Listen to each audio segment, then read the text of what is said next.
جلوائے جانا جلوائے جانا جلوائے جانا نحمد و نصلی علی رسولہ الکریم، اما بعد۔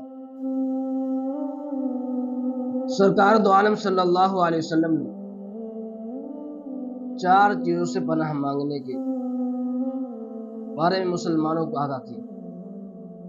ان 4 چیزوں میں سے آج ایک چیز آپ کے سامنے عرض کرنی ہے کہ حضرت زید بن ثابت رضی اللہ تعالیٰ عنہ سے روایت ہے کہ نبی کریم صلی اللہ علیہ وسلم مدینہ منورہ میں انصار کے قبیلہ بنو نجار کے ایک باغ میں تھے۔ وہاں آپ صلی اللہ علیہ وسلم کی سواری جو ہے کہ بدکنے لگی، اور یہاں تک بدگی کہ آپ جو ہے کہ گرنے کے قریب ہوئے، بڑی مشکل سے جو ہے بچے۔ وہاں 4 5 6 جو ہے کہ قبریں تھیں۔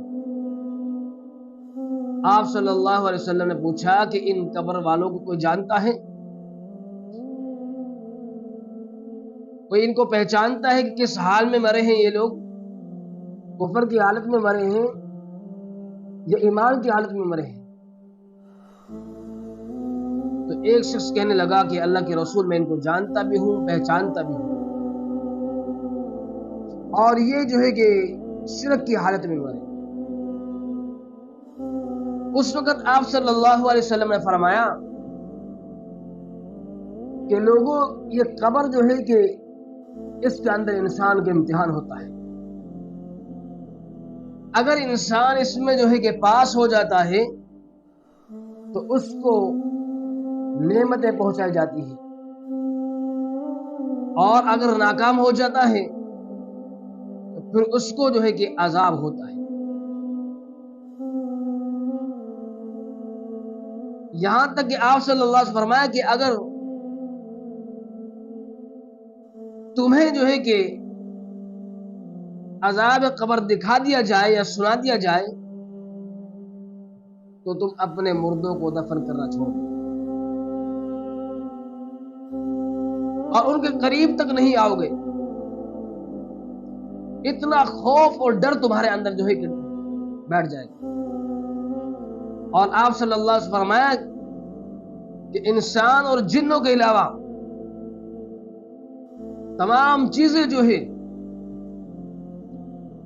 عذاب قبر کو دیکھتی ہیں اور سنتی ہیں۔ جیسا کہ یہ میری سواری جس کا نام کھچر ہے، جسے کھچر کہا جاتا ہے، یہ بدکنے لگی اور ڈرنے لگی،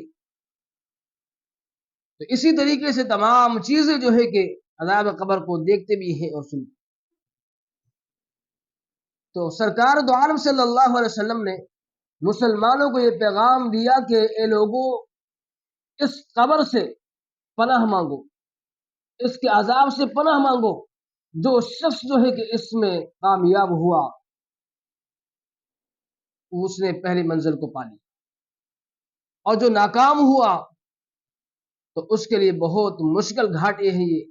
اللہ پاک اس گھاٹی کو پورے امت مسلمہ کے لیے آسان فرمائے۔